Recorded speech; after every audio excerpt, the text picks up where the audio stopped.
Welcome to Moonlit Diary. Thank you for being here. Thank you for choosing yourself tonight. This space was created for women who are tired of shrinking, tired of waiting, tired of loving harder than they are loved back.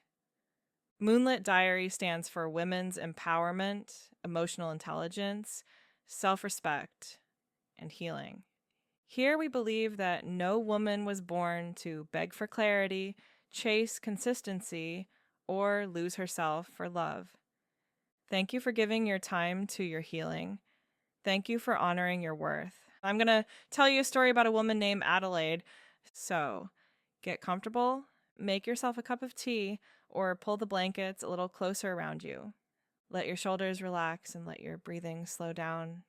This is a story about attachment, about connection, and about the moment when love slowly turns into something much more dangerous. It all began on a quiet afternoon in a small cafe when Adelaide met Elijah. She had not planned to meet anyone that day. She had gone there because she needed silence. Her apartment felt too loud lately, her phone too heavy, and her thoughts felt crowded. So she chose a table near the window, ordered a coffee she didn't really want, and opened her laptop without actually working. Outside, the street moved slowly, people walking, cars passing, leaves falling from the trees, and then Elijah walked in. He was late. She noticed because he stood at the counter for too long, apologizing softly to the barista, laughing at himself for forgetting his wallet in the car.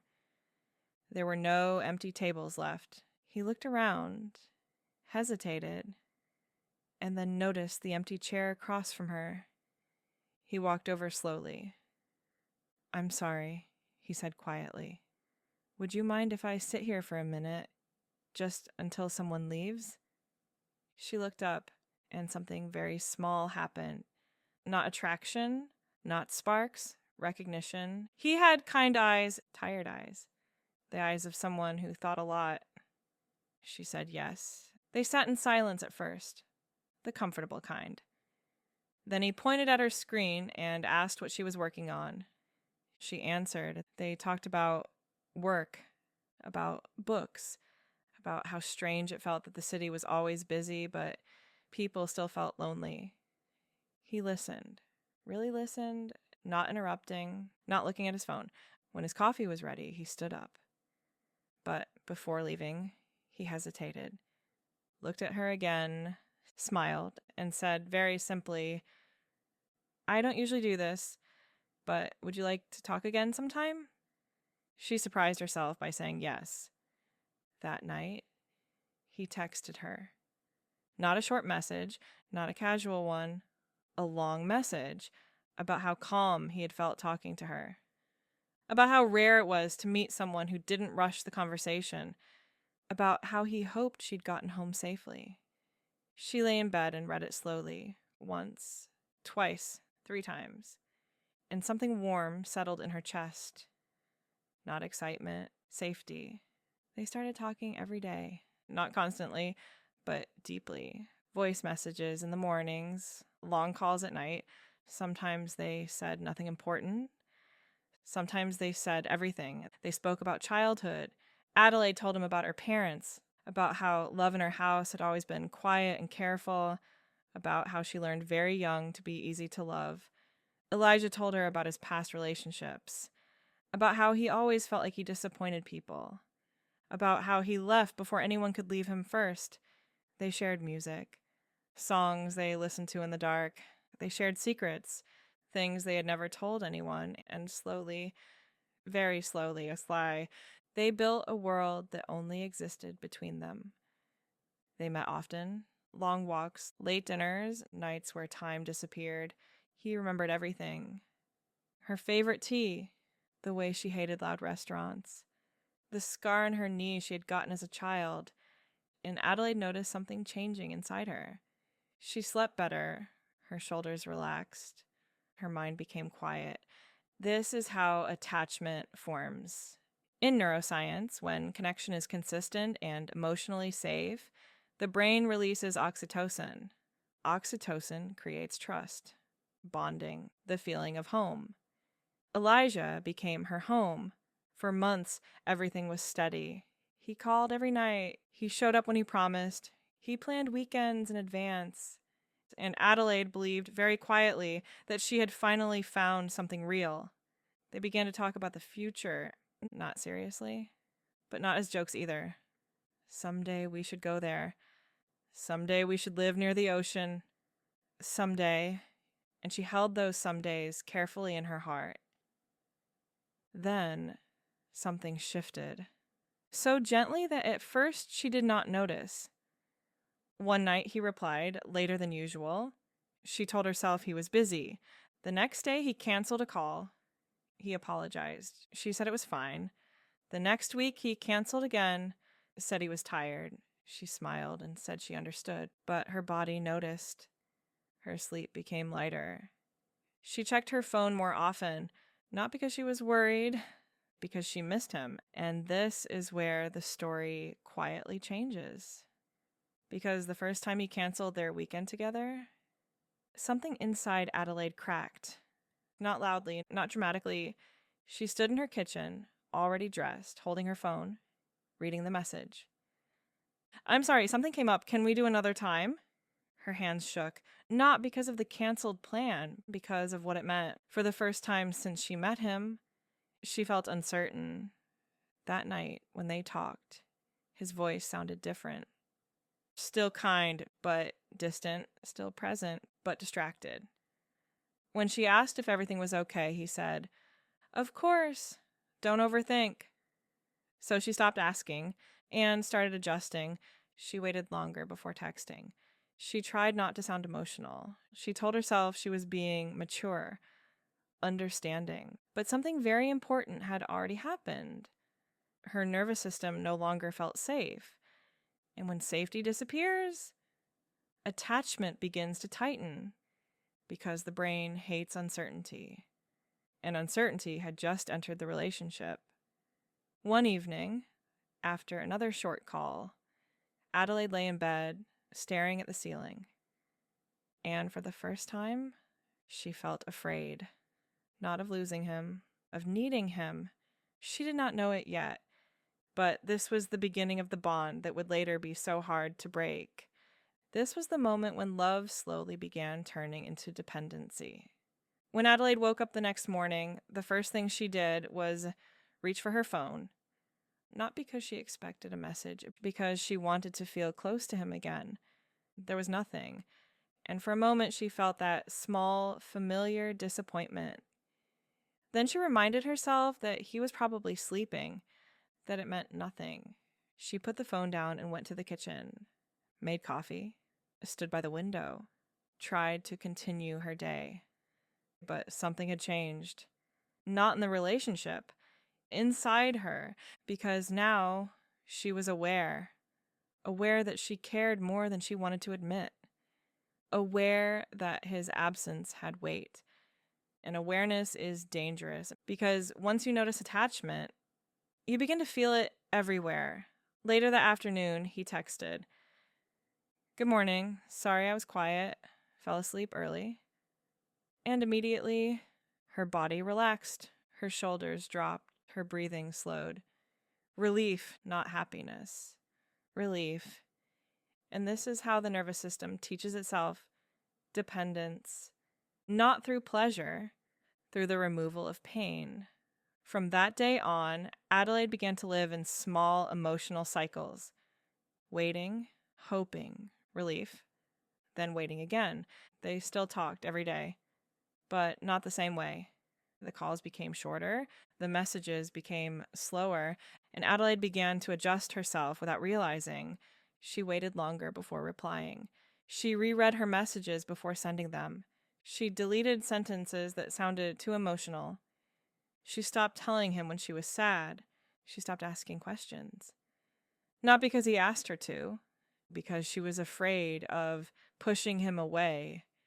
And this is how attachment anxiety begins. In psychology, attachment anxiety forms when emotional safety becomes unpredictable. The nervous system stops trusting connection and starts monitoring it. Adelaide started monitoring everything: the time between his replies, the tone of his voice, the way he said her name. She searched for meaning in small details. If he used a heart emoji, she felt chosen. If he didn't, she felt rejected. Her mood began to rise and fall with him, and slowly, something very important happened. She stopped listening to her own feelings and started listening only to his. One evening, they went for a walk. The city was quiet, the air warm. They talked about nothing, and then suddenly he stopped walking, looked at her, and kissed her. Not quickly, not urgently, softly, like it meant something. Her heart almost stopped. Later that night, lying next to him, she felt something she had not felt in years: certainty. For a moment, everything felt right again. And that moment stayed with her because the brain remembers moments of safety very strongly. In neuroscience, emotional memories formed during intimacy are stored deeply. They become reference points, proof. And later, when things go wrong, the brain returns to those memories and says, "But he loved me like that once." From that night on, Adelaide became emotionally invested in a way she had never been before. She imagined futures again: holidays, apartments, quiet Sundays together. And she did not notice that Elijah was slowly stepping away. Not dramatically, just subtly. He stopped initiating plans. He stopped talking about the future. He stopped asking deep questions. Still kind, still affectionate sometimes, but less present. And Adelaide did what anxious attachment always does. She tried harder. She became more available. She canceled plans with friends. She waited for him on weekends. She told herself she was being supportive. But inside, her nervous system was already in danger because the bond was no longer mutual. It was directional. One night, after she had waited the entire evening for him to call, she finally texted, "Are you okay?" There was a long pause. Then he replied, "Yeah, just busy." No apology, no explanation, just that. And Adelaide felt something very sharp: rejection. She did not answer. She stared at the screen, her chest tight, her throat dry. And for the first time, she thought, "I am not important to him anymore." That thought terrified her, because now losing him no longer meant losing love. It meant losing regulation. The next days were worse. He disappeared for almost 2 days. No messages, no calls, nothing. Adelaide tried to act normal. She went to work. She met friends. She laughed. But inside, her nervous system was panicking. Her thoughts raced. Did I say something wrong? Did I scare him? Is there someone else? This state is called hyperactivation. In attachment psychology, hyperactivation happens when the brain perceives abandonment. The nervous system releases stress hormones. Cortisol rises, sleep disappears, appetite fades, and the mind becomes obsessed. Adelaide barely slept. At night, she replayed conversations. She imagined confrontations. She imagined breakups. She imagined him choosing someone else. And the worst part, she could not stop thinking about him. When he finally texted 2 days later, her hands shook. "Hey, sorry I went quiet. Been overwhelmed." That one sentence erased 2 days of pain. Instantly, relief flooded her body. Warmth, safety, and this moment sealed the bond. Because now her brain had learned something very dangerous. Pain came from him. Relief came from him. In trauma bonding, this is the moment when the nervous system becomes dependent. Not on the person, on the cycle. From then on, Adelaide lived in permanent uncertainty. Sometimes he was present, loving, sweet. Sometimes he vanished, cold, silent. And every time he came back, she forgave. Immediately, because she was so relieved he had not left. She stopped asking questions. She stopped expressing needs. She stopped expecting consistency. Her entire emotional world shrank to one goal: don't lose him. And this is where the relationship stopped being a relationship and became survival. One night, after he canceled again, she finally asked, "Did I do something wrong?" He sighed, said, "You're overthinking again." That sentence hurt more than any silence because now she believed the problem was her. She started apologizing for things she did not do, for feeling too much, for wanting clarity, for asking for reassurance, and slowly, very slowly, her self-esteem began to disappear. She stopped trusting her instincts, stopped trusting her feelings, stopped trusting reality. This is called gaslighting, not intentional, but powerful. When one person minimizes another person's emotional experience, the anxious partner begins to doubt themselves. And Adelaide was now doubting everything except one thing. She loved him, and she was terrified of losing him. Then came the moment that changed the tone of everything. They had planned a weekend together, a real one. 2 days. Just them. She had been counting down all week. Friday came. No message. Saturday morning came. Nothing. At noon, she finally texted, "Are we still on for today?" An hour passed. Then 2. Finally, he replied, "I'm so sorry. I forgot. Something came up with friends." Forgot. That word felt unreal. Forgot her. Forgot the weekend she had been waiting for. She did not answer. She lay on her bed and stared at the ceiling, and something very deep inside her began to crack. Not heartbreak. Fear, because now she understood something terrifying. She was loving someone who did not protect her heart. That night, she cried for hours. Not because of him, because she could feel herself disappearing.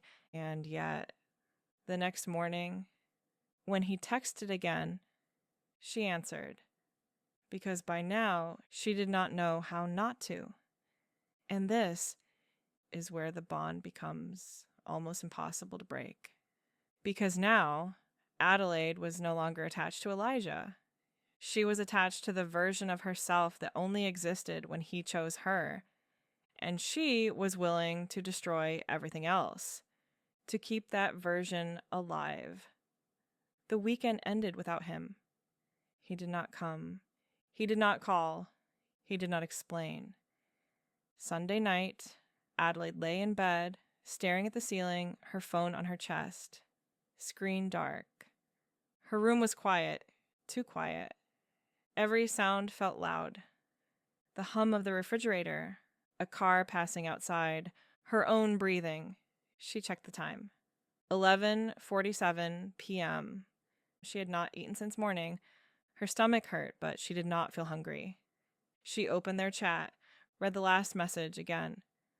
"I'm so sorry, I forgot. Something came up with friends." Forgot. She whispered the word out loud. Forgot. Tears filled her eyes, but they did not fall. Not yet. She typed, deleted, typed again, deleted, again. Finally, she sent, "Did I do something wrong?" 3 dots appeared, disappeared, and appeared again. Her heart started beating so fast she could hear it in her ears. Then his message came. "No, of course not. You're just overthinking." Overthinking. That word felt like being slapped. She stared at the screen. Her fingers were shaking. "So, you didn't want to see me?" Long pause. Minutes. She imagined him at a bar, with friends, laughing. Her chest tightened. Then, "It's not that. I just need space sometimes." Space. From her, she swallowed. "I understand," she typed, even though she didn't. "Good night," he wrote. And that was it. No apology, no explanation, no good night back. The screen went dark, and Adelaide finally broke. She turned onto her side, pulled the blanket over her face, and started crying.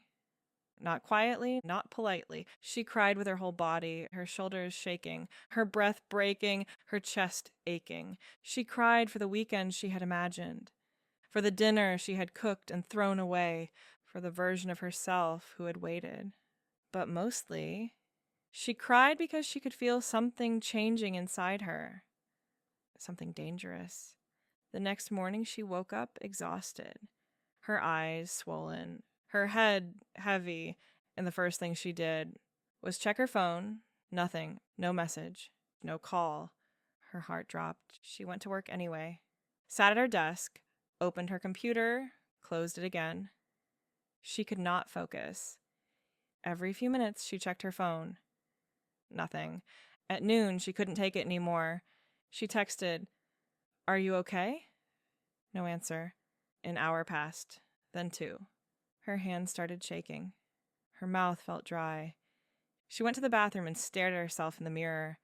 Her face looked pale. Her eyes looked scared, and she whispered, "Please, just text me." At 4:37 p.m., her phone buzzed. Her whole body jumped. "Hey, sorry, busy day." That was all. Busy. No mention of the weekend. No mention of forgetting her. No apology. And instantly, her body relaxed. Her breathing slowed. Relief washed through her so strongly that she almost felt dizzy. She hated herself for it. She typed back, "It's okay," and meant, "Please don't leave me." That night, they talked on the phone. His voice sounded normal, calm, as if nothing had happened. She tried to sound normal too, but her voice kept breaking. "Did you still want to see me sometime this week?" she asked carefully. Yeah, of course," he said. We'll see. We'll see." Those words became her nightmare. Days passed like this.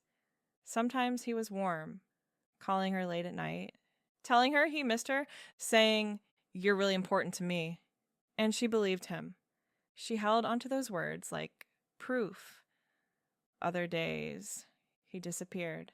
No messages, no calls, no explanation, and Adelaide began to live in constant fear. Fear of saying the wrong thing, fear of asking too much, fear of needing too much. She stopped talking about her problems, stopped telling him when she was sad, stopped sharing things that mattered, because every time she showed emotion, he pulled away. One evening, after 3 days of silence, she finally called him. Her hands were shaking so badly she almost dropped the phone. He answered after the 4th ring. "Hey," he said, distracted. "Hey," she whispered. I missed you." There was a pause, then a sigh. "Adelaide, you're being a bit intense lately." That word, intense, her heart cracked. "I'm sorry," she said immediately. "I didn't mean, It's okay," he said. "I just don't like feeling pressured." Pressured for wanting to hear his voice, for wanting to matter. She bit her lips so hard it hurt. "I'll give you space," she said, and she meant, "I will disappear if that makes you stay."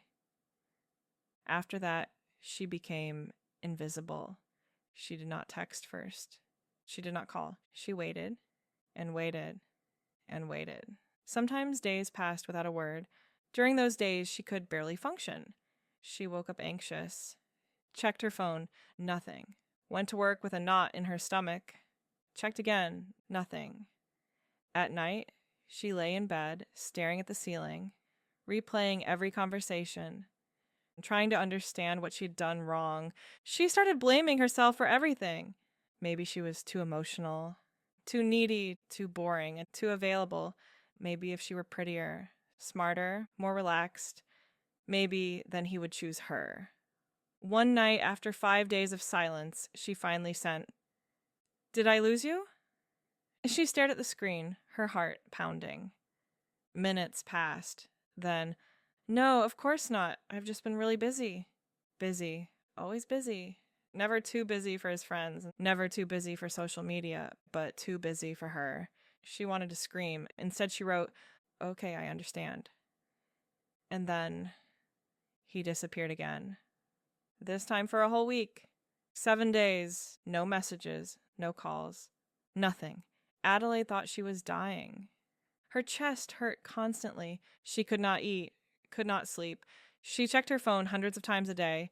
She stalked his social media, saw him smiling at parties, with people, alive, happy, without her. One night, at 3 a.m, she finally broke. She called him. Once, no answer. Twice, no answer. 3 times. Voicemail. She left a message without thinking, her voice shaking. I don't understand what's happening. I just want to know if you still care. Please. She hung up and immediately started crying. The next day he texted. Not kind, not warm. Hey, I think you're getting too attached. This is a bit much. Too attached. Too much. Those words destroyed something inside her. She called him immediately. He answered. Why are you doing this to me? She cried. What did I do wrong? Nothing, he said calmly. I just don't think I can give you what you want. What do I want? She asked. There was a pause. More than I can give. She felt her chest collapse. So, you don't want me? Another pause. I care about you. I'm not in a place for anything serious. There was. Again. Not no, not yes. Almost. She slid down the wall and sat on the floor, tears streaming down her face. I can wait, she whispered. Silence. You shouldn't, he said softly. But he did not leave. And she did not leave. And that is how the trauma bond fully formed. From that moment on, Adelaide lived for the moments when he came back, because sometimes he did. After long silences, he would suddenly call, sound sweet, tell her he missed her, tell her she was special, tell her you're the only one who understands me. And every time he did, all the pain disappeared. For a moment, then he would vanish again, and the cycle would repeat. Hope, anxiety, relief, crash, over and over. And she cried almost every night, quietly, so no one would hear. She started sleeping with her phone in her hand, waking up every hour to check if he had texted. She stopped recognizing herself. One evening, after another canceled plan, she finally whispered into the dark, "Why am I still here?" And the answer scared her, because the truth was, she was no longer in love with Elijah. She was afraid without him. And that is the most dangerous kind of attachment there is. And this is where everything finally begins to fall apart. The week after that call felt unreal.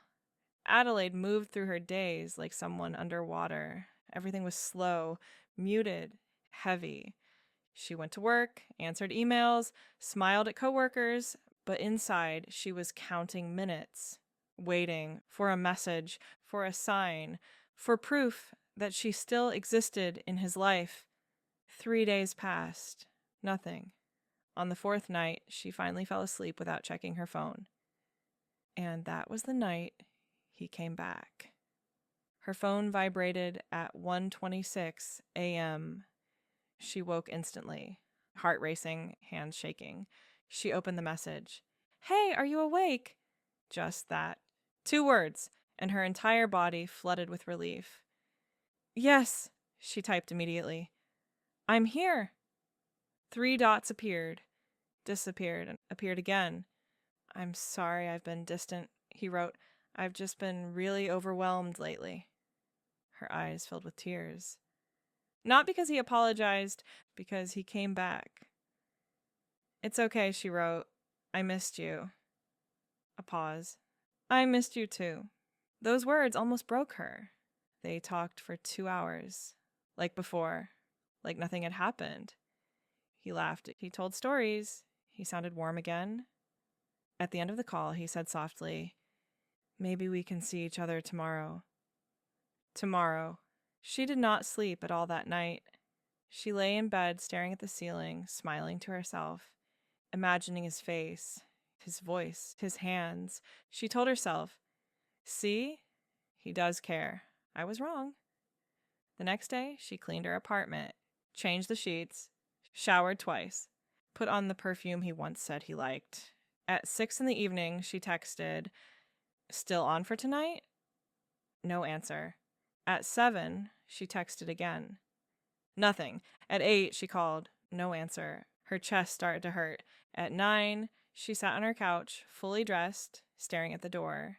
At 10, she opened social media. And that is when she saw it. A story posted 20 minutes ago. Elijah at a bar. Music loud, lights flashing, laughing, surrounded by friends. A woman's hand on his shoulder. Her breath left her body. She stared at the screen. Once, twice, again. Her hands began to shake so badly she dropped the phone. "No," she whispered. "No, no, no." She picked it up again and watched the story again and again and again, waiting for it to change. It didn't. She called him. Once, no answer. Twice, no answer. 3 times. Straight to voicemail. She left no message. She could not speak. Her chest felt like it was collapsing inward. She slid down the wall and sat on the floor, still holding the phone. Her makeup smeared, her hair falling out of its clip. She whispered, "He promised." She stayed on the floor for a long time, an hour, maybe more. Finally, at 12:43 a.m., her phone buzzed. Her heart almost stopped. "Hey, sorry, I ran into some friends unexpectedly. Unexpectedly." She stared at the message. Her vision blurred. "You said we were seeing each other tonight," she typed. A long pause. Then, "I know, I'm sorry. It just kind of happened." She felt something inside her snap. "Why do you keep doing this to me?" she wrote. 3 dots appeared, disappeared, appeared again. "Adelaide, you're making this bigger than it needs to be." That sentence destroyed her. "I waited all day for you," she wrote. "I cleaned my whole apartment. You said you missed me." Another pause. Then, "I didn't say I was coming for sure." She stared at the screen. Her hands went cold. "But you did," she whispered out loud. She started typing, stopped, typed again, deleted. Finally, "Do you even care about me at all?" Minutes passed. The bar story ended. Another story appeared, and a group of people cheering. Her stomach turned. Then his message came. "I do care about you. I just don't think you understand how busy my life is right now."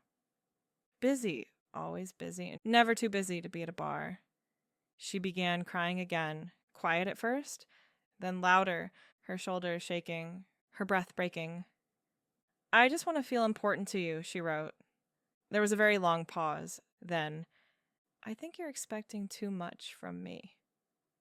Too much. For wanting him to show up. For wanting him to choose her. "I'm sorry," she typed. "I'll stop." And she meant it. She meant, "I will accept anything." The next day, she did not hear from him. Or the day after that. Or the day after that.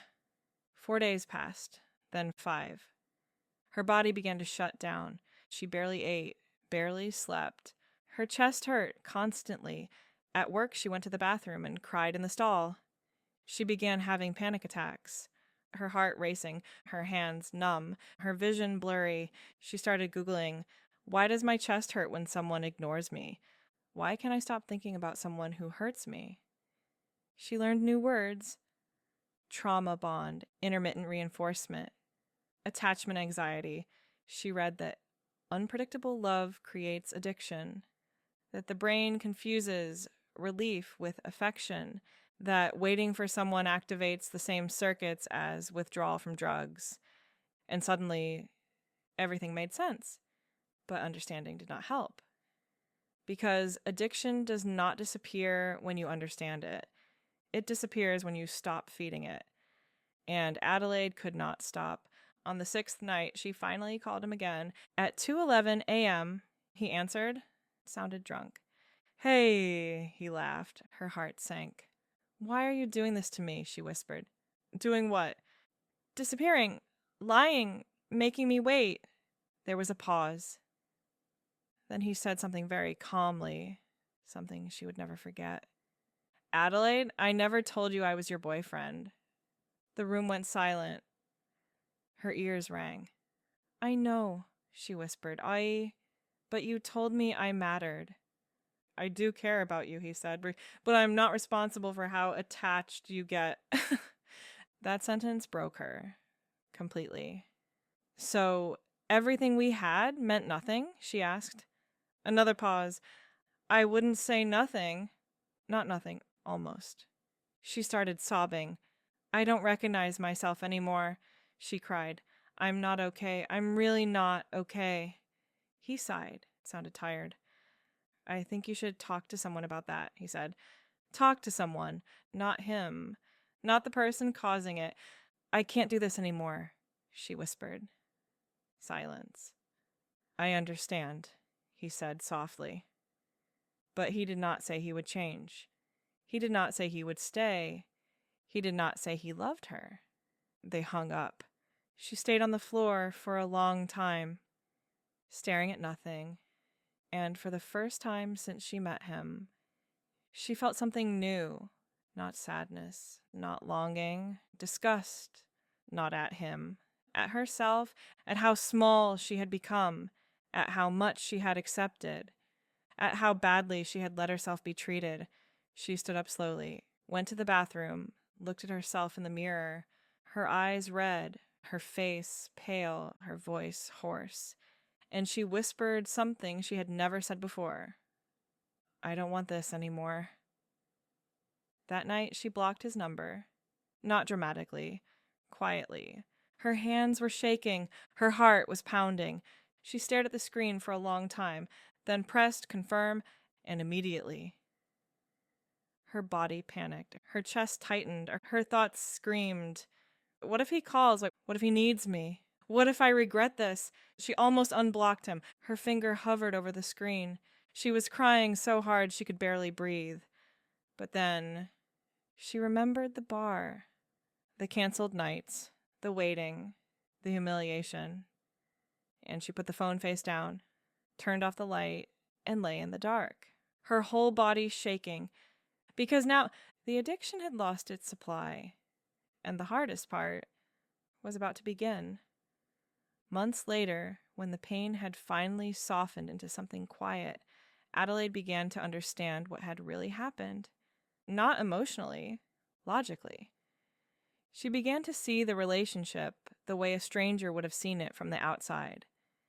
And what she saw was simple. Elijah had not been confusing. He had been consistent, consistently unavailable, consistently unclear, consistently choosing himself. And she had not been unlucky. She had been attached to hope, attached to relief, attached to the version of herself that only existed when someone almost loved her. One evening, sitting alone in her apartment, Adelaide opened her notebook again. Not to write about him, but to write about what she had learned, because she realized something important. If she ever ended up in this place again, she wanted to recognize it, so she wrote slowly. And this is what she wrote. She wrote that emotional attachment does not begin with love. It begins with uncertainty. It begins the moment someone becomes inconsistent, warm one day, cold the next, present, then gone. The nervous system does not attach to people. It attaches to patterns, and the most addictive pattern the brain knows is hope mixed with fear. She wrote that when love is healthy, the nervous system feels calm. It does not feel like panic. It does not feel like waiting. It does not feel like checking your phone every 5 minutes. If connection makes you anxious, it is not love. It is dysregulation. She wrote that the moment you start monitoring someone, counting messages, analyzing tone, timing replies, the relationship is already no longer safe because love should not feel like surveillance. Then she wrote something that made her stop for a long time. She wrote, "You do not detach from someone because you stop loving them. You detach because you stop abandoning yourself." That sentence changed everything. because now she could finally explain what detachment really was. Detachment was not blocking someone in anger. It was not pretending you did not care. It was not forcing yourself to forget. Detachment was the slow process of teaching your nervous system that it is safe without them.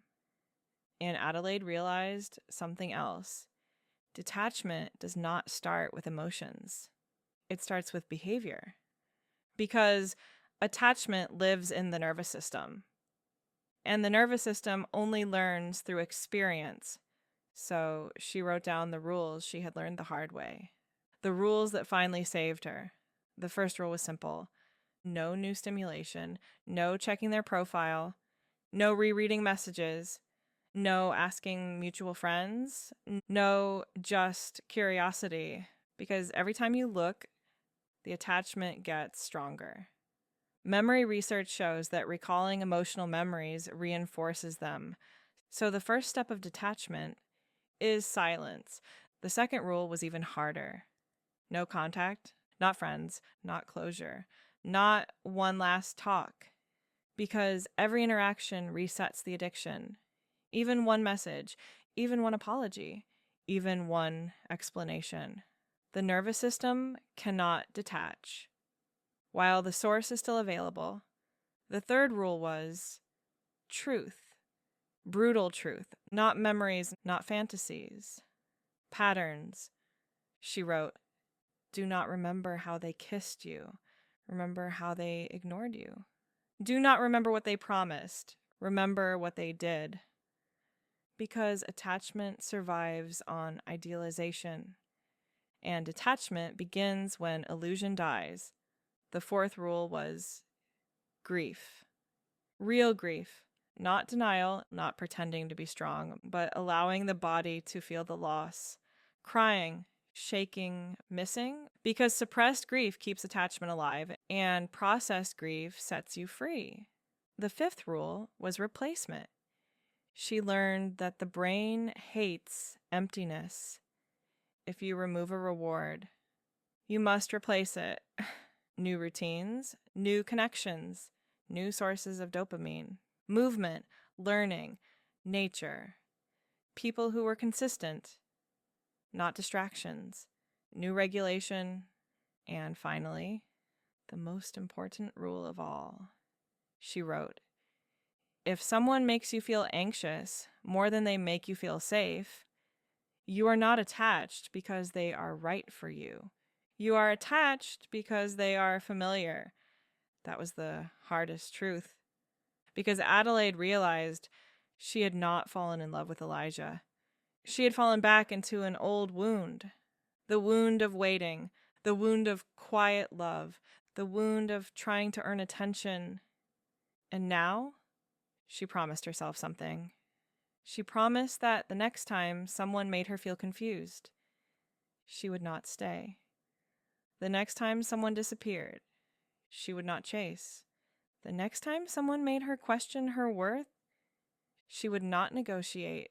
Because love, real love, does not make you beg, does not make you wait, does not make you shrink. Weeks later, on a calm evening, Adelaide sat by her window again, the same place where months ago she had waited for messages that never came. Her phone lay on the table, silent, peaceful, not a weapon anymore. Outside, the street moved slowly. People walking, cars passing, leaves falling, and for the first time in a very long time, she felt something unfamiliar. Not excitement, not relief. Stillness. She thought about Elijah. Briefly, without pain, without longing, like thinking about a stranger you once knew. And she smiled. Not because she had won, because she had survived. And if you are listening to this, if you recognize yourself in her, remember this. You do not detach by becoming stronger. You detach by becoming honest. Honest about what hurts you. Honest about what you accept. Honest about what you deserve.